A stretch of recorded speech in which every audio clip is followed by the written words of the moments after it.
Hi guys, and welcome back to Rise's Guide for Self-Preservation. I hope you've had a lovely week. So following on from last week's theme, we're going to talk about loss. But today we're going to talk about a different type of loss.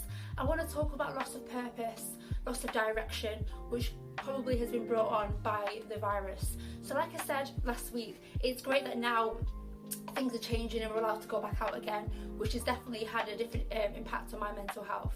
However, there are some lasting effects from the lockdown and from coronavirus, such as loss of direction. So I can appreciate that a lot of people have probably lost their jobs due to the pandemic. So some people have now been on furlough, some have been made redundant, and others might have maybe just finished a job before the lockdown and not been able to find a new job. So it's been a really difficult time in terms of job uncertainty. So I thought it'd be really important today to talk a little bit about when you're feeling a lack of purpose and loss of direction, how to manage that, some of the feelings you might experience, and some tips and advice as well of how to deal with those feelings. So I'm going to give you guys 3 tips of things you can do to help when you're feeling loss of direction or loss of purpose in your life. So the first tip I would say is every day get up and try and do something. So the way that I do this is I write like a to-do list the night before of all the things I would like to achieve the next day. Now these can be really small or really big, just whatever you feel comfortable with.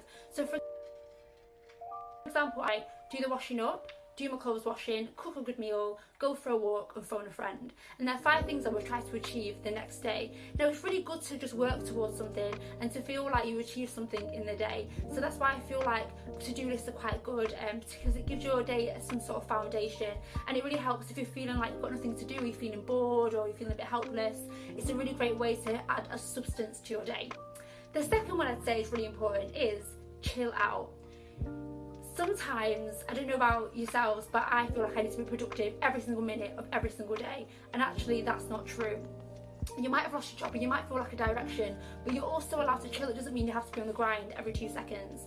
So if you want to have a day of just watching Netflix and eating biscuits or getting a takeaway, whatever it is that makes you feel good, allow yourself to do that. You are allowed to have days off, you're allowed to relax. Society wants to tell you that you can't, but actually you're allowed, so give yourself that. And the third one I would say is every evening before I go to bed, I write 3 things I'm thankful for and I put them in this box.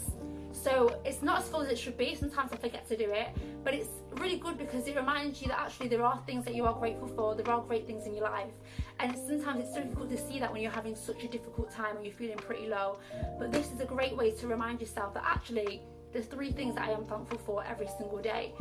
And then it's really nice because at the end of the year you can open it up and look at all the great things you had in your life. So when you look back at it and you look and you think, oh my gosh, I went through a pandemic that lasted about 3 months, you'll still find really small wins and really, good things that you were happy about as well. So feeling a lack of purpose and lack of direction can feel really stagnant at times. You can feel quite stuck. A lot of anxiety can happen because of that worry.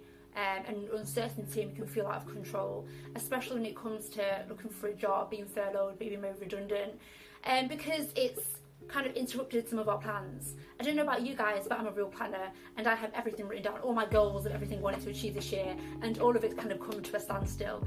I just want to say that all those feelings you might be experiencing are completely normal and natural, and from all the other videos you've seen in the past, I would say go back to those and see the different tips of how to manage the anxiety you might be feeling, or about how to manage feeling out of control. Some practical tips I want to give you guys is if you're looking for jobs, be kind to yourself because it's really exhausting and really draining.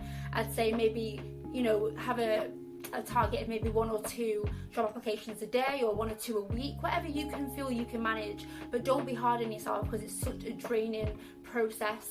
And be kind to yourself because you might feel rejected or confused if you don't get a job, but just know the right job is out there for you, it's waiting for you, and I do believe there's a timing for everything. I'm also going to say what a good idea is. My friend actually told me about this. She made a mood board, so of everything she wants to achieve, everything she wants to do next year, all the things she couldn't do. So she used like magazine pictures, you can use pens, you can write it out, however you feel comfortable. You can put on holidays and that course you want to do, or that book you want to read, or whatever it may be. It's a visual. You can stick it up on your wall, or have it in your journal, or share it on Instagram, something that you want to work towards. And it's about kind of having hope and knowing there are going to be better days, knowing that this is just a time and it will pass, and next year you look back on this time and be like, oh, remember when. So I just want to leave you guys with that. So please comment below, let us know how this series was for you today. Comment, message us if you're having any problems, or you feel like what we're talking about has affected you in some way, and please check out all the helplines as well. Thanks very much, guys, and I'll see you all next week. Bye.